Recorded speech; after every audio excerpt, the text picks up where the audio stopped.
Hello my friends, Jerry Rosa here in the Rosa String Works Man Cave, and I have a product review for you today that I think you'll find interesting and hopefully entertaining and maybe everything in between. What is the product? Well, it is a GreenRex metal detector. Now let me be clear, this is what you would refer to as an entry-level metal detector. But I have to say I'm very pleasantly surprised with the features and the abilities that this detector has. The reason I can speak confidently about this is that I presently have 4 other metal detectors, and two of those are very high-end metal detectors. 2 are kind of intermediate level, and I've had 2 other ones in the past that were entry level. So this is really the 3rd entry-level metal detector I've seen. In the past, those other 2 entry-level detectors really left a lot to be desired. This one, on the other hand, I'm really impressed with it, I'll be honest. I've taken it out already and I've tried it, and I've searched areas that have been searched thoroughly with my high-end detectors, and I still found stuff. Of course I knew I would, because I don't dig everything, because there's so much in the ground.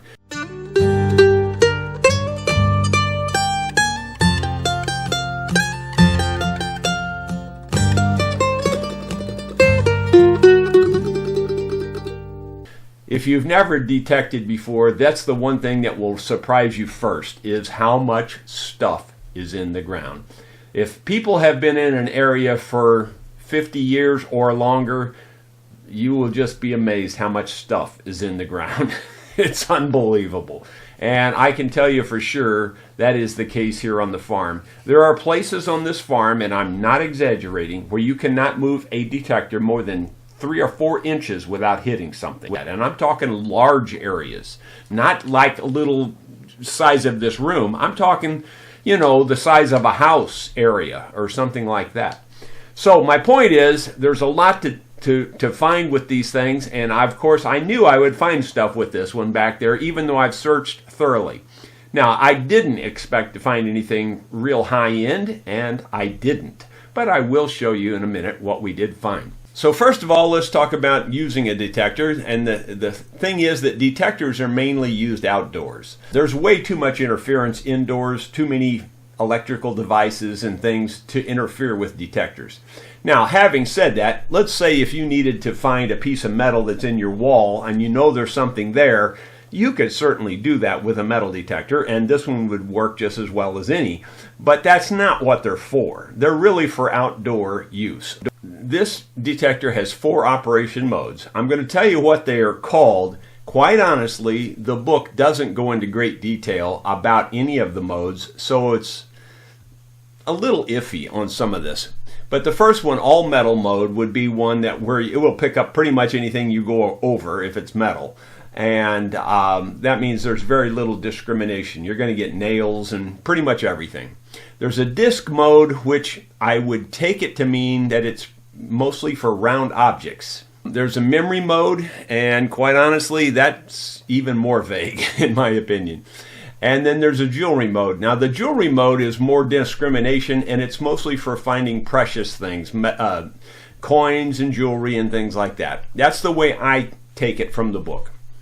But quite honestly, I don't bother with much of that. I just leave it in all metal mode, and it does a good job, you know. And it has a pinpoint mode also. So once you locate a target, then you can press this pinpoint button, and the tone will get louder as you get directly over the object. And that way you'll know where to dig it, and you can see it in the search coil. And you can tell that your object would be right here in the center if you're using your pinpoint correctly. You can pretty much find it directly under that center point. There's a depth indicator. It indicates how deep the target is, 2 inches, 4 inches, 6 inches, 8 inches, or more. There's 5 sensitivity settings. The higher you set the sensitivity, you would think that would be better, but in some places that's not necessarily a good thing, because if, like, you have a lot of overhead interference, wires and things like that, electrical interference, you may need to set your sensitivity a little lower. Now, the target ID numbers range from 0 to 99, and once you start finding a few things and seeing where the numbers fall, then you'll have a good feel for it. It takes a little while to get the feel of your own detector, but I'll give you some kind of indication here. There's a grid inside the manual here that'll give you some indication. It doesn't seem like it's going to focus on that, but just to give you some idea, 10 to 40 would be like iron and nails and things like that. 41 to 55 is like nickels, those kinds of coins. Aluminum and metal would be 56 to 65, and 1 cent zinc coins fall in the 66 to 75 range. And let's see, 25 cents to dollar silver coins go in the 76 to 85 range. Finally, 86 to 99 would be like 50-cent pieces to dollar silver coins. Now, the tones change on all that also. As your numbers increase, the tone gets higher. So you'll hear a beep, and like the iron and things will be like a beep, beep, like a low beep. And then when you get to the better stuff, it goes bing, bing. So you can tell by the sound also. So there's a lot of features built into this thing that high-end detectors have. This is the first low-end detector I've seen that has all these features, which I think is very cool. You can adjust your volume, of course. You have an LCD screen, and I'll power this on and let you see that here in a minute. But the LCD screen can also be backlit. You have a battery indicator on the screen, and it lets you know the strength of your battery. The coil is waterproof, so you can search underwater with it. I don't think this part's waterproof, but you can stick this part down in the water. You have a set of wired earphones that come with it also, and these are fairly comfortable. I'm reasonably impressed with these. They sound good, and everything works just fine with these headphones. And of course, the power to run this thing is 2 9-volt batteries, which goes in this little compartment right in here. And there is a speaker here too, so you don't have to use headphones if you don't want to. But generally speaking, serious detectors generally use headphones. There's an arm cup here that helps hold it on your arm, and this is all adjustable. And this grip is very comfortable, so you can just hold it like this and swing it. Now, by the way, when you're swinging a metal detector, you don't swing like this. You can see that that's like a pendulum. You don't swing like a pendulum. What you do is you swing this way.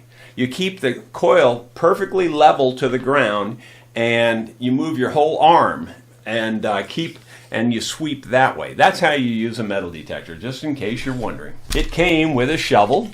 It's a fold-out shovel, and it's a pick. Quite honestly, it's very flimsy. It's not really anything that you're going to care about. That's just being truthful.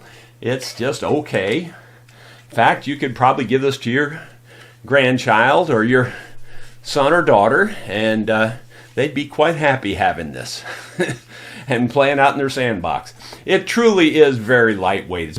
It would work great on the beach. It also comes with a tote bag, which I think is very nice. So you can keep it inside of this bag, and the bag has compartments also. So that part's kind of nice. All right, let's turn it on real quick and let you see what it looks like. Okay, there you have, and you can already hear it beeping, I think. But there, across the top, you have the different kinds of metals that it's looking for and the different classifications, like there's iron over here and coins are over to the right further. And I just have a real short demonstration here, and I have not tried this yet, so I have no idea how this is going to go. You got to remember, there's lots of interference in here. I'm going to turn the sensitivity down to 3 instead of 5. And so here's a quarter. And let me do it this way. So that's what a quarter sounds like, and you can see the number on there. Here is a nickel, and you can hear the tone difference. Okay, here's an old nickel from the 40s, so this one might sound different. This could be a silver nickel. See, 42. And here's just here's an older penny from the 70s.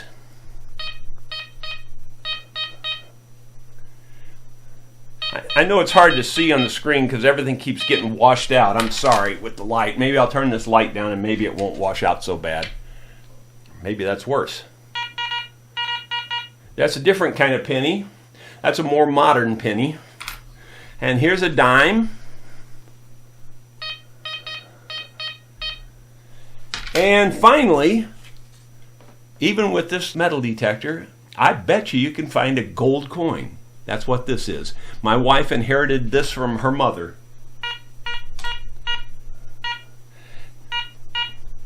It's in the 60s. I didn't know what it would. I have not done that test before, so I'm learning with as we're doing this.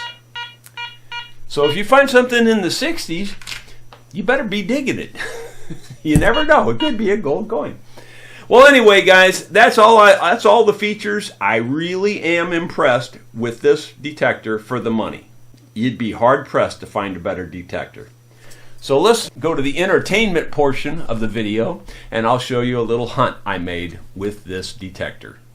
Planning to do a little bit of metal detecting this morning. It's a beautiful morning. Can you hear all the animals, the birds? They're everywhere. Well, my friends at GreenRex Metal Detecting sent me a metal detector to use. This is a nice detector. Comes with a wired set of headphones. The headphones work really well. It's got an easy to read display. We'll show you about that here in a little bit. A nice size coil and a fully adjustable shaft here and an adjustable armrest and everything. Very cool. Just a little bit of history. This used to be an old house place, a house set up here on this hill somewhere. We don't know exactly where. Bulldozers came through and leveled all this ground back in the 40s. So it's hard to tell where the house was, but I can tell there was a house here because of all the stuff I have found. Now, I have searched this area extensively. So do I think I'm going to find anything with this metal detector? Honestly, not much, because there's not a whole lot left to be found. But then again, wouldn't it surprise the heck out of me to find something really significant with this metal detector?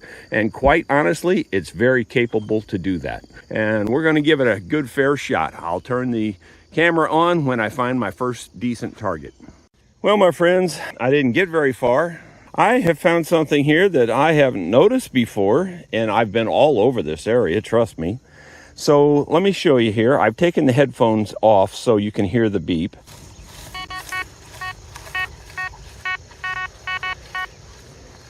There's something long in the ground here, I believe. I don't know what it is. It says it's iron based on the indicator here. So I don't think it's going to be anything spectacular, but you never know. So we're going to dig it. I don't have a way to hold the camera while I'm digging, so I'm just going to dig it and I'll show you what it is. Well, my first observation is this ground right here in this line is harder than anything I've dug on this whole farm. It's so hard to dig. This is the only thing I found so far. But with the pinpointer, I do see more stuff in this ground, and it's like a long line. I don't get it. Like, see, you can see.